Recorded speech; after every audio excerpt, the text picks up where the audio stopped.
और इसकी विस्तार पूर्वक व्याख्या की, जिसमें योग के अलग अलग रास्तों का वर्णन किया गया है।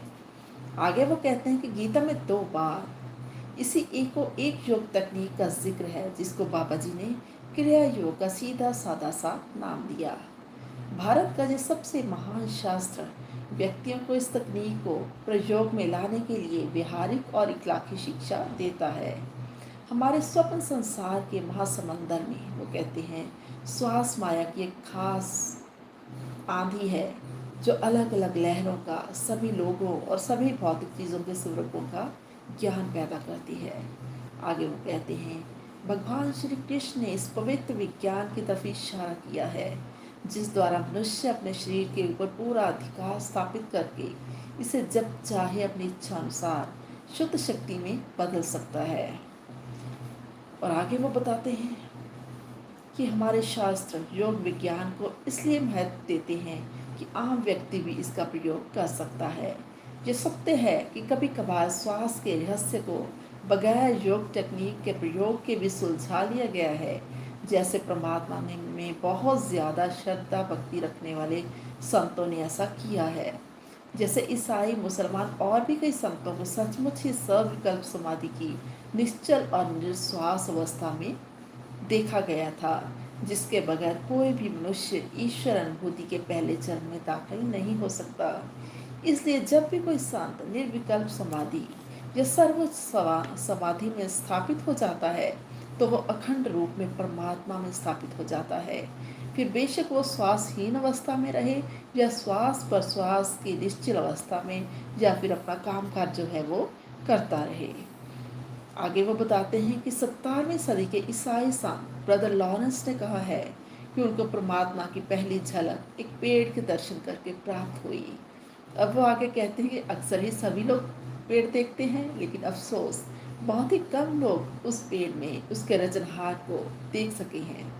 ज़्यादा लोग भक्ति की उन प्रचंड शक्तियाँ जगाने के समर्थ ही नहीं, जो सभी धर्मों के एकांती संतों महात्माओं में स्वाभाविक ही होती हैं, बेशक वो पूर्व के हों या पश्चिम के। लेकिन इसका मतलब ये नहीं कि आम व्यक्ति के लिए परमात्मा से मिलाप की कोई संभावना नहीं है।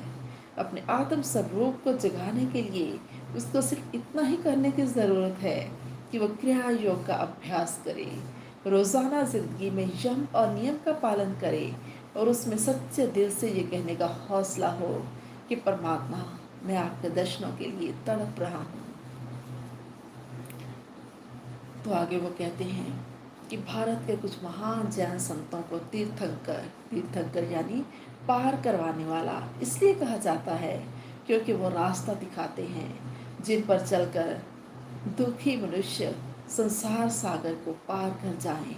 अपने कर्म फलों के चक्रों की वजह से जो बार बार इस धरती पर आ रही हैं, तो जन्म मरण से उनका छुटकारा हो जाए। इसलिए योगी मन के संयम भाव चित्त वृत्ति निरोध के ऊपर ध्यान देता है। जिंदगी और मृत्यु का रहस्य इसको सुलझाने के एक उद्देश्य से व्यक्ति इस धरती के ऊपर आता है। व्यक्ति श्वास से पूरी तरह से बंधा हुआ है। श्वास रहता मौत रहता है। इस सच्चाई को पहचान दे। भारत के प्राचीन ऋषियों ने श्वास की डोर को ही पकड़ लिया और श्वास रहित अवस्था में जाने के लिए एक पक्के और विभागशील विज्ञान का विकास कर लिया। आगे वो बहुत ही सुंदर बात कह रहे हैं कि भारत के पास संसार को देने के लिए और कुछ भी न होता, तो भी अकेला क्रिया योग ही एक शहाना तोहफा माना जाने के लिए काफ़ी था। बाइबल के अनेक पैरे ऐसे हैं, वो कहते हैं, जिनसे ये स्पष्ट होता है कि हिब्रू गुरुओं का यह ज्ञान था कि ईश्वर ने श्वास को शरीर और आत्मा के बीच एक डोरी का काम करने के लिए बनाया था। जेनेसिस में कहा गया है कि परमात्मा ने धरती को मिट्टी के साथ आदमी की रचना की और उसके नाक में प्राण का संचार कर दिया। इस तरह वो एक जीता जागता व्यक्ति बन गया। मनुष्य शरीर की रचना वो कहते हैं धाते और रासायनिक तत्वों से हुई है, जो कि धरती की मिट्टी में मौजूद होते हैं। और अज्ञानी व्यक्ति के शरीर में आत्मा श्वास से प्राण प्रवाह न करती, तो मनुष्य का शरीर कोई काम ही न कर सकता और ना ही उसमें कोई ताकत होती। मनुष्य शरीर में वो कहते हैं